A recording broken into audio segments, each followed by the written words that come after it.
Hey, it's Patrick from J&P Cycles. Let's talk about riding in colder weather and specifically using heated gear to make that ride more enjoyable.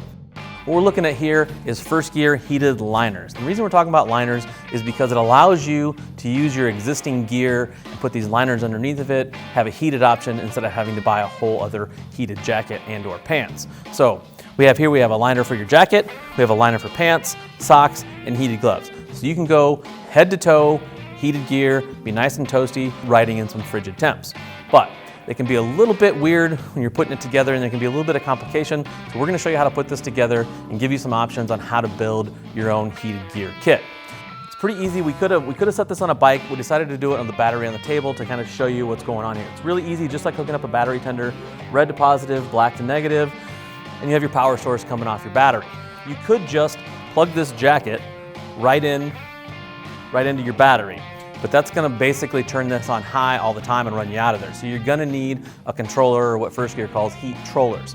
And they offer them in a couple of different options. A single, a dual, and they have a wireless option, and I'll show you what that means. This is the dual wired option.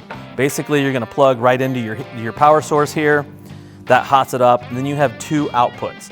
You can use these two outputs, say, well, one would heat the jacket element, and one would heat a pant element. And it allows you two different zones. Now the wireless version of that, all that means is the controller knobs are not wired. So you could set this up on your master cylinder, you can put it in your tank bag, you can put it in your gear bag, you can mount it wherever you want without the hassle of a wire. Now there's no way to get around not being wired to the bike. You're always gonna have to plug in the heat source to your controller and then plug yourself into that. So that's always gonna have wires, but your option for controlling it can be wireless.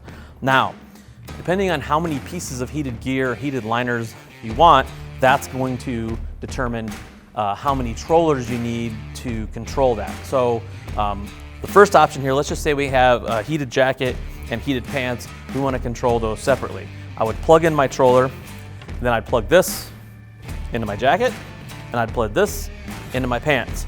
Boom, there you go, two different zones. If you just had a jacket or you just had pants, you'd only need a single. One little knob to control everything. Now, if you want to add socks and or gloves, you can get a little more technical. Most people aren't necessarily going to want to split up the zone from the pants to the socks, so that's pretty simple. The pants have built-in pockets with plugs right on, plug your socks right in, and away you go. Same with the jacket. The glove has a plug in it, the jacket has a cord coming right out the arm, plug right in, and you could break that into two zones. So your one dual troller would control the two zones, basically top and bottom half. Now, if you wanted to get trickier than that, you'd have to get a splitter, split your power source right here. So now we would be running two trollers. Let's say I got three options here for zones. Two trollers, say I went pants, jacket, and gloves off of this one. Now you're breaking it down into more zones. Everything is plug and play though, it's pretty simple to do.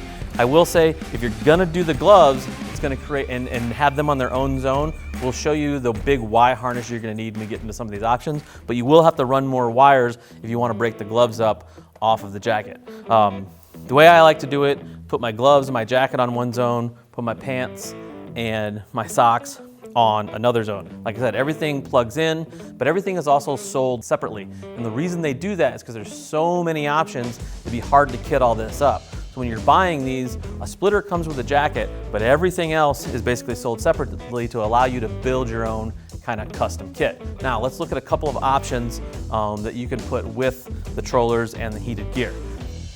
I like to talk about for the gloves, if you're gonna run gloves on their own circuit, on their own zone, you're gonna need, I have this all bunched up because it's very long, you're gonna need this splitter.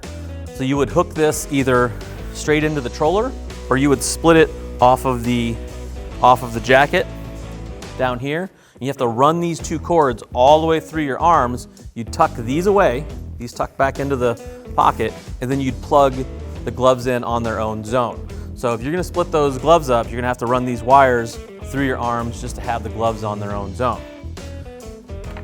This option I really like. So in the summertime, obviously we don't need all this heated gear. You still have your plug-in on your bike there. You can plug this into your power source where your troller would normally go. It gives you a nice little USB jack to plug phones or GPS or whatever you may need. You can plug right in there. This is a 5-volt, 3-amp charger, charge about anything you'd want on a motorcycle. So if you're not using your heated gear, this is a handy little accessory from Firstgear to charge up whatever you might want to charge. These extension cables are nice if you're plugging into your jacket. Most people run the plug up under the seat. If it's not long enough, they sell little extended cables, 6 to 12 inches or so, to get you maybe away from that, give you a little bit of more freedom on your bike. These little extensions are nice, they're sold separately. And if you don't want to hook straight into your battery, they do sell this option here to plug into a 12-volt cigarette lighter style plug.